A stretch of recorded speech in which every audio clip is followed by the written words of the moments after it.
Je lis du livre de 2 Rois, chapitre 1, versets 1 à 4. Moab se révolta contre Israël après la mort d'Akab. Or, Akazia tomba par le treillis de sa chambre haute à Samarie, et il en fut malade.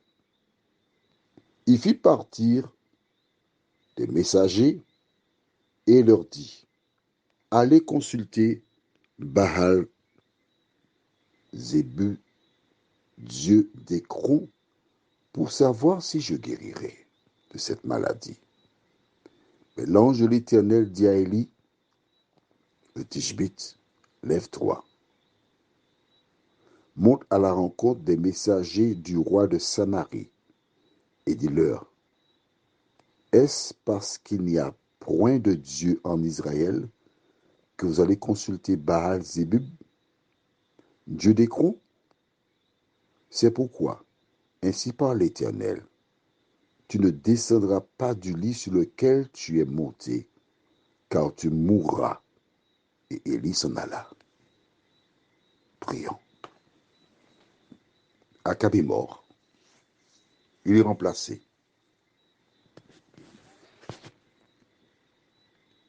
Malgré le miracle qui a été fait sur le mont Carmel, voici l'ennemi qui continue d'œuvrer. Seigneur, viens nous éclairer, nous aider à comprendre ta parole, à marcher sur cette parole, et nous garder, nous t'en prions, au nom de Jésus. Amen.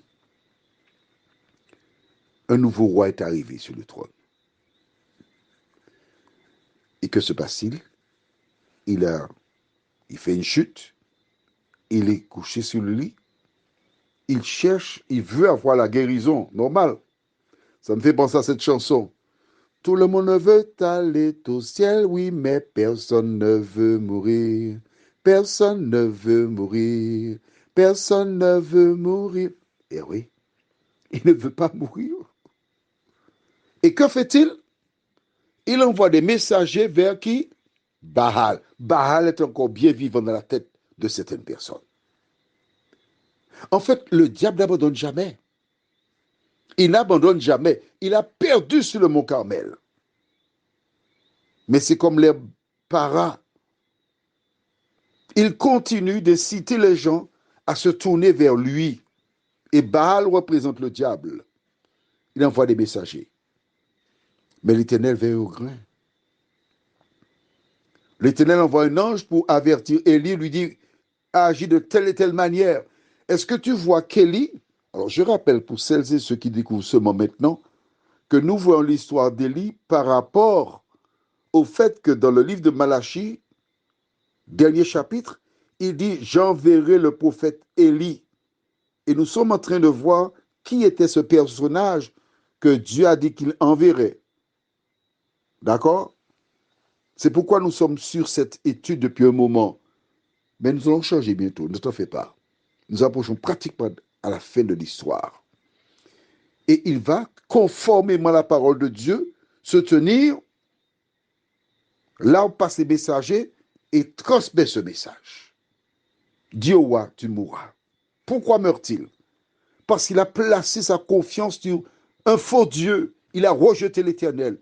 Il est jugé par Dieu et la mort, c'est le verdict.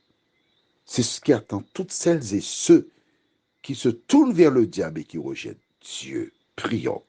Notre Seigneur, notre Dieu, quelle tristesse. Un homme qui a Dieu là, qui laisse l'Éternel pour se tourner vers un faux Dieu. Seigneur, d'ouvrir nos yeux, de nous aider à comprendre que l'ennemi cherche à nous détourner de toi.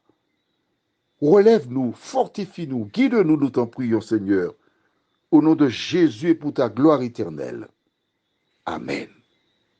Je te souhaite une bonne journée sous le regard de Dieu et que l'Éternel continue de t'éclairer.